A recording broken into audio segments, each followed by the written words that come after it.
آپ کو ایسا لگتا ہے کہ آپ کی زندگی کا پہیہ کچھ رک سا گیا ہے، ایسی جگہ آ کر بند ہو گئے ہیں کہ جہاں سے نکلنے کا کوئی رستہ سجھائی نہیں دیتا۔ فرمایا گیا ہے کہ اللہ کے حضور استغفار پڑھا کرو، وہ آسمان سے بارش عطا فرمائے گا، تمہیں مال بھی دے گا، لہلہاتے باغ بھی ہوں گے، چلتی ہوئی نہریں بھی عطا کرے گا۔ زندگی کا جو رکا ہوا پہیہ ہے وہ پھر سے چل پڑے گا، اور اگر تم اللہ سے ڈرنے والے بن جاؤ۔ آج ہم کہتے ہیں کہ فلاں شخص سے دعا کروا لو، فلاں سے دم کروا لو، اس سے وظیفہ لے لو۔ اللہ فرماتا ہے کہ تم استغفار کرنا سیکھ جاؤ، میں تمہارے لیے رحمتوں کے دروازے کھول دوں گا، اپنی رحمتیں تم پر کشادہ کر دوں گا۔ پیچیدگیاں ختم ہو جائیں گی، مشکلیں آسان ہونے لگیں گی۔ اگر تم اللہ سے ڈرنا سیکھ جاؤ اور اس کے حضور استغفار کرنا سیکھ جاؤ، لیکن اگر تم ایسا نہیں کرو گے تو وہ تمہارے اوپر نیچے سے عذاب نازل فرما دے گا۔ وَهُوَ الْقَادِرُ أَن يَبْعَثَ عَلَيْكُمْ عَذَابًا، وہ اس کے اوپر قادر ہے کہ وہ تمہارے اوپر نیچے سے عذاب نازل کرے۔ یا رب، اوپر کا عذاب سے کیا مراد ہے؟ آسمان سے پتھر برسائیں گے۔ نیچے کا عذاب کیا ہے؟ زلزلے آئیں گے، زمین جو آپ کی فصل اگاتی ہے وہ قحط سالی کا شکار ہو جائے گی، زمین بنجر ہو جائے گی۔ حضرت عبداللہ ابن عباس رضی اللہ تعالیٰ عنہ فرماتے ہیں کہ اوپر کا عذاب یہ ہے کہ وہ تمہارے حکمران جو تمہارے اوپر حکومت کرتے ہیں انہیں نااہل کر دے گا، اور نیچے کا عذاب یہ ہے کہ تمہاری اولاد کو جو تمہارے تحت 10 چیزیں ہیں، جیسے اولاد ہو گئی، بیوی ہو گیا، تمہارے ملازم ہو گئے، انہیں تمہارا نافرمان بنا دے گا۔ یہ اوپر اور نیچے کا عذاب ہے جس میں تمہیں مبتلا کر دیا جائے گا۔ یہ کب ہوتا ہے؟ جب تم اللہ کے حکموں کے نافرمان ہو جاؤ گے۔ جب چند لوگ انفرادی طور پر اللہ کی نافرمانی میں مبتلا ہو جاتے ہیں نا، تو پھر عذاب مسلط کر دیتا ہے اللہ ان پر۔ اور اگر کوئی پوری قوم اللہ کے خلاف اعلان جنگ کر دے، ہر حکم میں دین اور قرآن کے منافع اعمال میں مبتلا ہو جائے، تو پھر پوری قوم کو مشقتوں اور اذیتوں میں مبتلا کر دیا جائے گا۔ اس کا آسان علاج بتایا ہے، استغفار پڑھو۔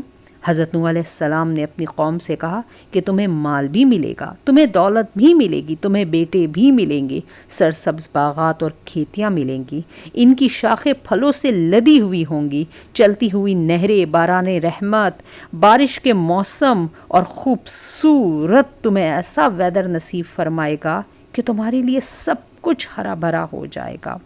خوبصورتی اور لہلہاتے ہوئے کھیت تمہارا مقدر بن جائے گا۔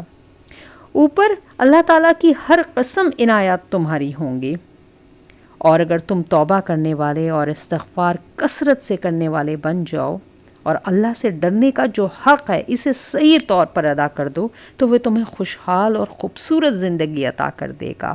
اللہ اکبر۔ استغفار کرے، تقوی کے خوگر بن جائے، ہمہ وقت اللہ کا شکر کرنے والے بن جائے۔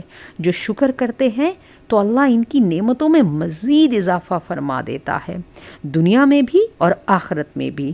اور اس زمن میں دوسروں کی پریشانیاں دور کرنے کی کوشش کرے، ان میں خوشیاں اور آسانیاں بانٹنے کا مزاج بنائے، چاہے وہ علم ہے آپ کے پاس، چاہے آپ کے پاس اگر کچھ مال ہے تھوڑا بہت، تو اسے اس طرح سے استعمال کیا کرے کہ دوسروں کے دکھ دور کرنے کی آپ کوشش کرنے میں لگ جائے۔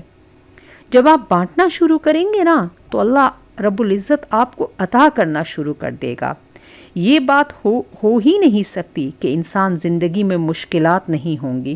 انسانوں کو پیدا جب کیا گیا نا تو اس کا جو خمیر گوندا گیا اس کی مٹی کو، تو اس کو جب 39 دن رکھا گیا تو اس کے اوپر 39 دن تک دکھوں اور پریشانیوں اور مصائب اور مشکلات کی بارش ہوتی رہی ہے، صرف ایک دن خوشیوں کا می اس کے اوپر برسا ہے۔ تو جان لیجئے کہ کس طرح انسان کی زندگی میں خوشیوں کا اور دکھوں کے جو حصے کا تناسب ہے وہ کس طرح سے ہے۔ لَقَدْ خَلَقْنَا الْإِنسَانَ فِي كَبَدٍ، انسان کی زندگی مشقتوں کا مجموعہ ہے، اسے مسلسل مشکلات سے مقابلہ کرنا پڑے گا۔ اب طے یہ ہے کہ مشکلات تو آئیں گی، لیکن اب اس سے نکلنے کا کیا رستہ ہے؟ تو فرمایا گیا ہے وَمَن يَتَّقِ اللَّهَ يَجْعَل لَّهُ مَخْرَجًا وَيَرْزُقْهُ مِنْ حَيْثُ لَا يَحْتَسِبُ۔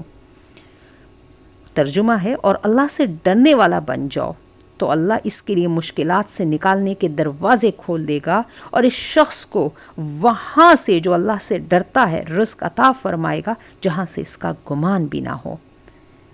اب یہ نہیں کہ جو تقوی اختیار کرے گا مشکلات سے، مصائب سے، دکھوں سے اس کا سامنا نہیں ہوگا، نہیں، دکھ اور مصائب اور مشکلات تو آتے رہیں گے، لیکن اللہ اس کے لیے مشکلات سے نکلنے میں آسانی فرما دے گا۔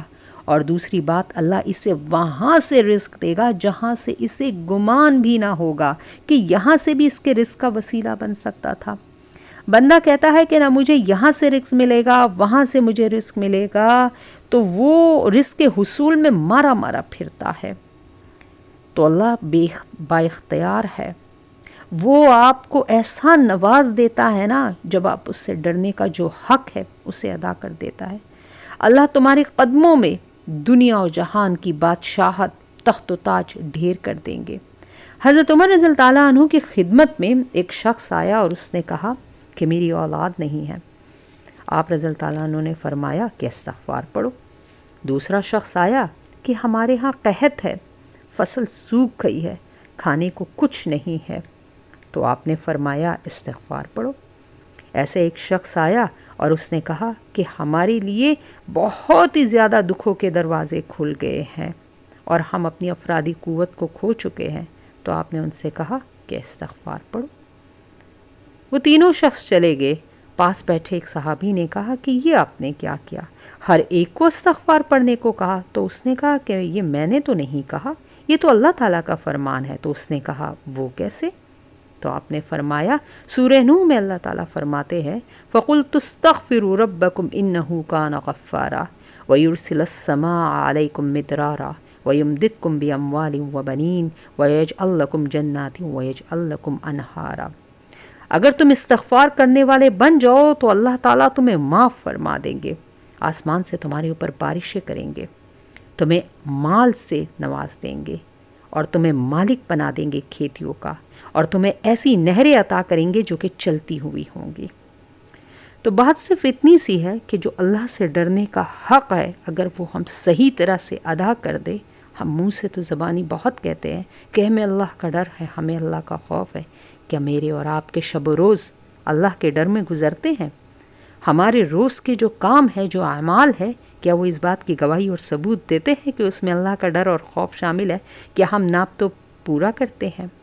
ہمارا لباس، ہماری باتیں، ہماری زبان، ہماری آنکھ، ہمارے ہاتھ پاؤں کے تمام تر اعمال اللہ کے ڈر اور خوف میں مبتلا ہے؟ بس کچھ لمحوں کے لیے سوچئے گا۔ اگر کہیں پر بھی تھوڑی بہت کچھ بھی لغزش نظر آتی ہے تو اس سے استغفار کرنا سیکھیے، اور استغفار کو ایسی اپنی عادت بنا لیجئے۔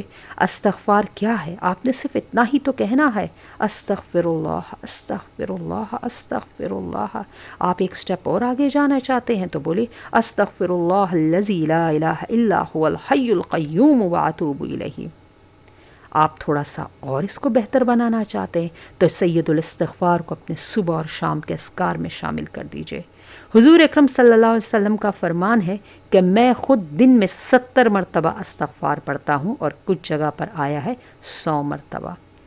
تو جب وہ اتنے برگزیدہ، پاک، صاف پیغمبر حبیب مصطفیٰ اللہ تعالیٰ کو استغفار کیا کرتے تھے تو مجھے اور آپ کو تو پھر ہزاروں میں بھی کرنا پڑے تو کم ہے۔ اور یہی استغفار ہی دراصل نجات کا ذریعہ ہے۔ استغفار کو تمام تر وظائف کا سردار کہا جاتا ہے، کیونکہ اسے سورہ نوح میں، سورہ ہود میں، سورہ انفال میں خود بندوں کو اللہ تعالیٰ نے عنایت فرمایا۔ تو جب اللہ تعالیٰ نے عنایت فرما دیا تو بحث کی تو کوئی گنجائش ہی نہیں بچی۔ اس کو تھام لیجئے، مضبوطی سے پکڑ لیجئے۔ استغفار کے وظائف کس طرح سے آپ کو کرنے ہیں، اس کے اوپر چینل میں کافی ویڈیوز موجود ہے، جس کے اندر 7000 والا بھی ہے، جس کے اندر 1200 والا بھی ہے، 500 والا بھی ہے، 1,25,000 کا وظیفہ بھی استغفار کا موجود ہے۔ اور میرے بہت سارے بہن بھائیوں نے فائدہ اٹھایا، اور کمنٹ باکس میں آپ ان کی آرا بھی چیک کر سکتے ہیں۔ یہ جو باتیں ہیں یہ زبانی کلامی نہیں ہیں، انہیں عملاً اپنی زندگی میں ہمیں لانا ہوگا۔ استغفار کرنے کے ساتھ ساتھ اپنی زندگی کے تمام تر مراحل کو اللہ کے، جو اللہ کا فرمان ہے، جو قرآن و سنہ ہمیں کہتا ہے، اس کے مطابق لانا ہوگا۔ یقین جانیے اللہ تعالیٰ زندگی آسان فرما دیں گے۔ میری تو اللہ سے دعا ہے اللہ تعالیٰ اس دنیا میں بھی ہم سب کو آسانی عطا فرمائے اور آخرت میں بھی آسانی عطا فرمائے۔ اللہ سے ہمہ وقت آسانی مانگے، کیونکہ مشکلات انسان برداشت نہیں کر سکتا۔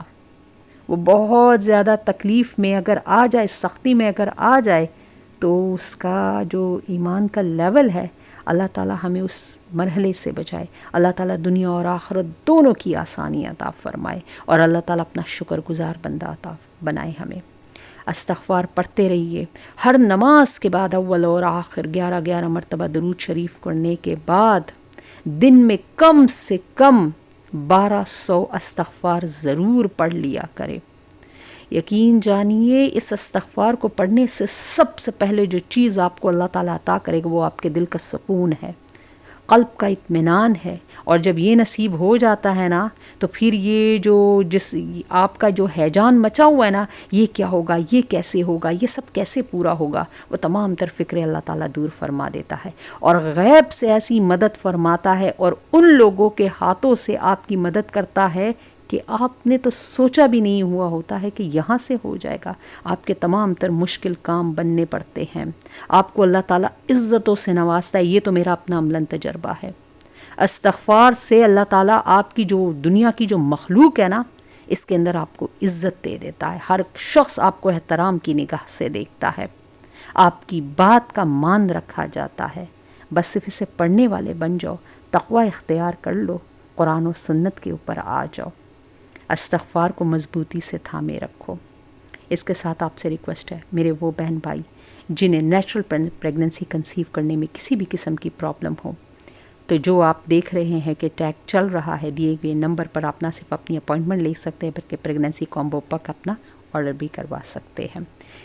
اس ویڈیو کو صدقہ جاریہ کی نیت سے اپنے ان فرینڈز اینڈ فیملی ممبرز کے ساتھ ضرور شیئر کیجئے جن کی اس کو ضرورت ہے، تاکہ اللہ تعالیٰ کو آپ بھی آخرت کے روز آپ کو بھی آسانی عطا کی جائے۔ چینل پر اگر نئے ہیں تو سبسکرائب کر لیجئے، ویڈیو کو دے دیجئے ایک اچھا سا لائک۔ دوبارہ آپ کی خدمت میں حاضر ہوں گی۔ اللہ حافظ۔